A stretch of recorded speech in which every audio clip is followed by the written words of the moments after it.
Everything that our players do, everything that anyone associated with the Carolina Panthers do, everything has got to be our best each and every day. And when you live a life like that, where everything's important, where no days are throwaways, you can be proud of the guy next to you. You can be proud of your effort.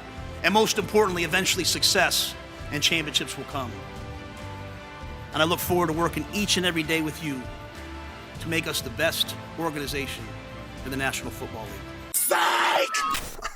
Damn, so Matt Rhule's ass really got fired. The Carolina Panthers have fired Matt Rhule. It's over. He didn't even last 3 years in Carolina, and now the Panthers have to pay him over $800,000 per month for the next 4 years. Even then, the Panthers probably made the right call, because the Rhule era in Carolina was awful. Ron Rivera was in Carolina for a long time, and finally, it was time to move on. And Carolina gave Rhule a 7-year, $62 million contract in hopes that he'd be able to turn around the Panthers like he did at the college level. Rhule was the head coach at both Temple and then Baylor before he jumped to the pros, and he did have a ton of success in college. His first year at Temple, they went 2-10 and were just horrible. He was only there for 4 years in total, and in each of his last 2 seasons, the Owls won 10 games and played in a bowl game. Then he went to Baylor, where he spent 3 years. In his first season, the Bears were 1-11. His last season, well, they were 11-3 and played in the Sugar Bowl. Rhule turned around programs like it was nothing, and he's proven that even with a little bit of time, he can completely turn around a program. But that doesn't always translate to the pros. Nick Saban is always the big example. One of the greatest college football coaches ever. But he was a pretty horrible and subpar NFL head coach with the Dolphins. It's a different game, and coaches need a different skill set, and Rhule's just didn't work in the NFL.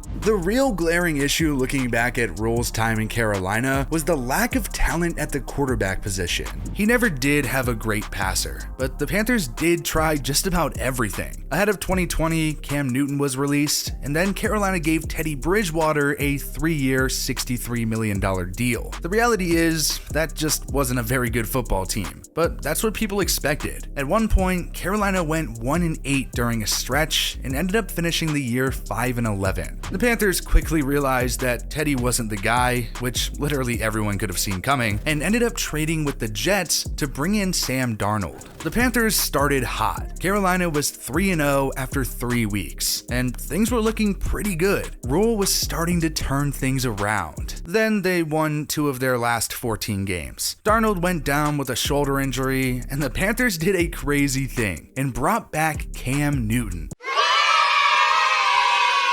Newton went 0-5 and was pretty bad, and overall Carolina went 5-12, and it seemed like Rhule may be on the hot seat, and obviously now we know that he was. He did kind of make the push to try to trade for Deshaun Watson and see if the Panthers could get a real quarterback, but that just didn't work out. Drafting Matt Corral was another interesting move for the position, but he got hurt in the preseason. So Carolina decided to trade for Baker Mayfield, a move that really hasn't worked out so far. This season has definitely been a rough one for the Panthers, and I hate to say it, but I think it's only going to get worse. Mayfield also just suffered a high ankle sprain, so now he's going to be out for a couple of weeks anyways. The Panthers are 1-4. Their lone win came in week 3 against their rival Saints in a game that I'm still not sure how Carolina won. Christian McCaffrey was a beast as always, but Mayfield was just horrible. He completed less than half of his passes, but the Panthers still found a way to win 22-14. Unfortunately, Carolina didn't have the same luck in any other game this season. Remember that week 1 game was the big one. The Browns on the road against the Panthers playing their old quarterback Baker Mayfield. It was huge, and the Panthers were close to winning if it weren't for a last-second field goal that pushed the Browns to a 26-24 win. I feel like there was at least some optimism after that game, but a lot of that has kind of disappeared. Carolina lost by a late field goal again with less than 4 minutes to go in week 2 to the Giants. Fast forward to week 4, and the Panthers lost 26-16 to the Cardinals on the back of 2 Mayfield picks and a pretty bad run game. Finally, we have week 5, the game that really got Rhule fired. The 49ers, I think, are a really good team, but they dominated Carolina 37-15. Baker threw a pick before he got hurt, and PJ Walker ended up coming in. Just another disappointing performance for the Panthers, and that was enough for owner David Tepper to call it on the Matt Rhule era. Seems pretty obvious that the Panthers are about to start a pretty lengthy rebuild. So now the question is, where does Carolina go from here? I have to imagine that just about every single player on the roster is up for trade now.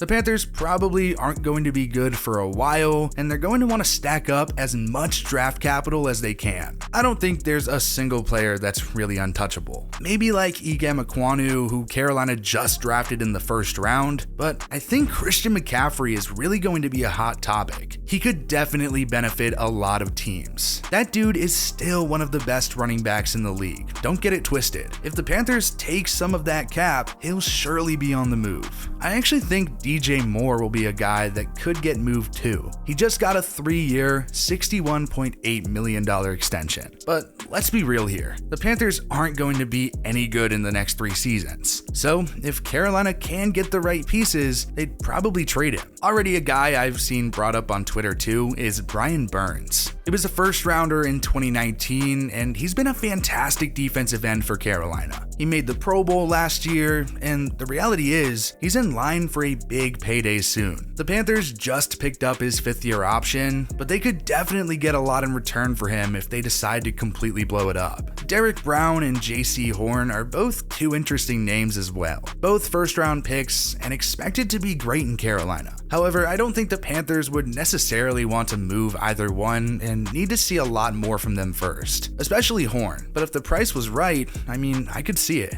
As for the rest of the season, it's pretty much over. There isn't really much else to see or do. All you can do is hope that some of the younger guys like the Igam Ekwonus and J.C. Horns continue to progress and get better for the future. But this isn't going to be a good football team. They're already 1-4, fired their head coach, and their starting quarterback is hurt. I do have a reasonable amount of faith in Steve Wilks as the interim head coach. He was the defensive passing game coordinator and secondary coach, but he's been a head coach in the NFL before. If you remember that horrible 2018 Cardinals team with Josh Rosen as the quarterback that went 3-13, he was the head coach. Obviously, it was really bad, so bad that Arizona fired Wilks, got rid of Rosen, hired Cliff Kingsbury, and decided to draft Kyler Murray. Wilks kind of has a chance to prove that he can be a head coach again. But I don't think that really goes anywhere. If Matt Corral was healthy, that'd make things a lot more interesting. I'd have to imagine that Carolina would at least want to throw him out there and see what they have in him.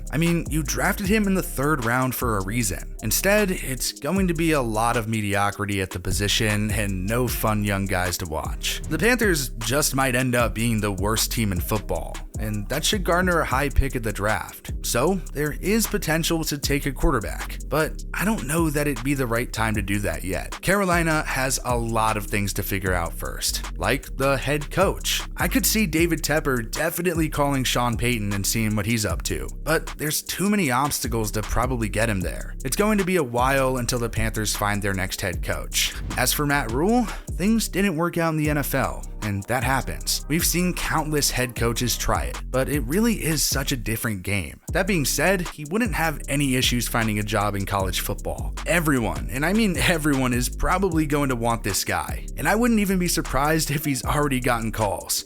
Nebraska.